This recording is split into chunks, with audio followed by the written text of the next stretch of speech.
Welcome to my listeners viewers. خوش آمدید ناظرین کرام، سامعین کرام. آج کا میرا موضوع ہے دا پاورس آف اتھارٹی، یعنی مجاز اتھارٹی کے اختیارات کیا ہیں. یہ ہے کنزیومر پروٹیکشن ایکٹ کے تحت، لاز کے تحت. تو اس میں یہ ہے کہ اگر any person may file a complaint for violation of the provisions of section 11, 16, 18, 19 before the authority, who on being satisfied that such is the case, find the violation to the violator that may extend to 50,000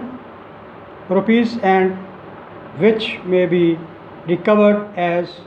areas of land revenue. سامعین کرام، ناظرین کرام، اس میں یہ ہے کہ اگر ایک بندہ کمپلینٹ کرتا ہے، شکایت کرتا ہے مجاز اتھارٹی کے سامنے، کنزیومر پروٹیکشن ایکٹ کے تحت جو کورٹس ہیں ان میں، اور وہ اس کی کمپلینٹ صحیح ہوتی ہے، پروو ہو جاتی ہے، ثبوت ہو جاتی ہے، ثابت ہو جاتی ہے کہ واقعی ہی اس کو نقصان یا پریشانی کا سامنا کرنا پڑا ہے، تو وہ مجاز اتھارٹی وائلیٹر جو ہے، یعنی پروڈکٹ غلط بنانے والا، دھوکہ دہی کرنے والا، تو اس کو جو اس وقت کا قانون راج الوقت ہوگا اس کے تحت سزا فائنینشیل طور پہ بھی اور جیل کی بھی دے سکتی ہے. اس میں 50,000 روپے تک جرمانہ بھی ہو سکتا ہے، جو وہ ریکور کیا جائے گا ایریئر کی صورت میں، ان land revenue. Number 2، authority may file a claim for clearing a product defective under section 4, 5, 6, 7, 8 or services as faulty or defective under section 13 without proof and any damage actually suffered by consumer but likely to be suffered keeping in view of general standard of that services.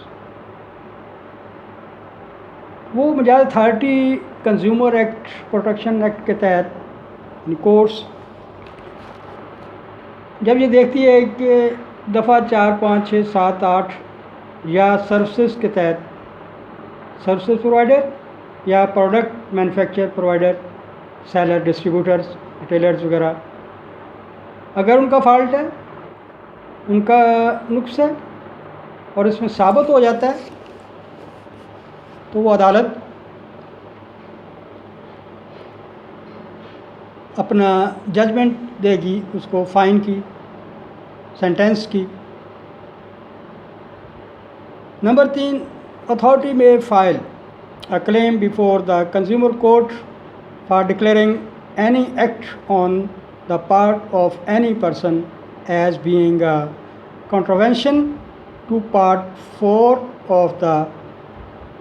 Act main consumer protection act without proof of any damage actually suffered but likely to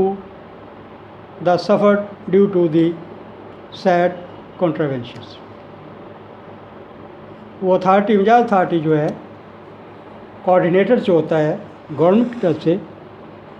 وہ جب دیکھتا ہے کہ consumer نے اس کے پاس شکایت کی ہے کہ یہ جی میں نے چیز خریدی اور یہ اس کا ڈیفیکٹ ہے، اور یہ ڈیفیکٹ بیچنے والے نے مجھ پہ واضح نہیں کیا،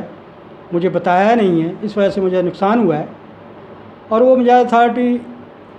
سارا کچھ دیکھنے کے بعد، ثابت ہونے کے بعد کورٹ سے بھی رجوع کر سکتی ہے. کورٹ سے رجوع کرنے کے بعد اس سفرڈ پرسن کو، جو متاثرہ شخص ہے، اس کو دادرسی اور انصاف کے اصول میں اس میں معاون ثابت ہوتی ہے. نمبر 4، وہ authority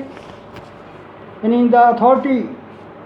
on receipt of a complaint or a reference from the Consumer Protection Counselor on his own motion. یعنی جب ایک کنزیومر پروٹیکشن کونسلر کی طرف سے بھی شکایت آتی ہے تو وہ اتھارٹی ایکٹیو ہو جاتی ہے، ایکشن لیتی ہے. اس کے لیے بھی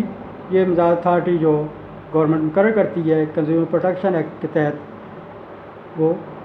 اپنا انیکشن ہو جاتی ہے اس کو کارروائی کرنے کے لیے اس بندے کے خلاف جو ڈیفالٹر ہے، تاکہ آئندہ کے لیے اس سے بچا جا سکے. اگلا جناب یہ ہے کہ authority while holding an inquiry, وہ اتھارٹی اگر انکوائری کرتی ہے may direct the police or any other officer or authority of government to gather such evidence as it deemed necessary or to perform function in accordance with law which have an impact on the inquiry. وہ مجاز authority جب یا اگر کبھی inquiry شروع کرتی ہے تو وہ پولیس کو بھی آرڈر کر سکتی ہے گورنمنٹ کے کسی اور مجاز آفیسر کو کہ اس کے متعلق ثبوت اکٹھے کیے جائیں اور اس کی انکوائری کمپلیٹ کی جائے. نمبر 6، اتھارٹی میں delegate his powers under this act through a notification to any officer of the government with its prior approval. وہ اتھارٹی گورنمنٹ آفیسر کو بھی اپوائنٹ کر سکتی ہے ہائر اتھارٹی سے اپروول کے بعد. Number 7، any person aggrieved by the order passed under subsection 1 may file an appeal before government within 30 days of such order. اگر وہ اتھارٹی آرڈر کرتی ہے اپنی جگہ پہ کسی اور کو ڈپیوٹ کرتی ہے اپروول کے ساتھ اور جو متاثرہ شخص ہے اس کو شکایت ہے وہ مطمئن نہیں ہے تو وہ اپیل کر سکتا ہے گورنمنٹ کے پاس کنزیومر پروٹیکشن ایکٹ کورٹ میں. وہ اس تاریخ سے جب وہ اتھارٹی نے اپروول کے ساتھ کوئی اپوائنٹ کیا ہے کسی آفیسر کو کہ بھی میں ایسے مطمئن نہیں ہوں، تو 30 دن کے اندر اندر اپنی فائل دائر کر سکتی ہے. اب اس کے متبادل آ جائیں کہ گورنمنٹ کی کیا اختیارات ہیں، گورنمنٹ کیا کرتی ہے. The government may by general or special order and subject to such condition as may be prescribed exercise all or any of the powers conferred upon the authority under this act except the powers of imposition of fine under section 23 subsection 1. تو government دیکھتی ہے کہ یہ عام یا مخصوص order جو پاس کیا گیا ہے اور اس کنڈیشنز کیا ہیں یا اس میں جو کچھ لکھا گیا ہے ایکسرسائز ہو رہا ہے all over or any of powers conferred upon the authority, جو اس اتھارٹی کو گورنمنٹ نے اختیارات دیے تھے اس کے مطابق ہے یا نہیں ہے. تو authority under this act except اس کے کہ سوائے اس کے the powers of imposition of fine under section 23(1) sub section 1 23 sub section 1 کے تحت اپنی کارروائی شروع کر سکتی ہے. پاورز اور گورنمنٹ میں حکومتی اختیارات جو پروٹیکشن ایکٹ کے تحت آتے ہیں اس میں government may from time to time گاہے بگاہے issue directions to the authority, وہ اس اتھارٹی کو ڈائریکشن دے سکتی ہے گاہے بگاہے with regard to the performance of the functions of authority under this act. یعنی گورنمنٹ جو ہے وہ اس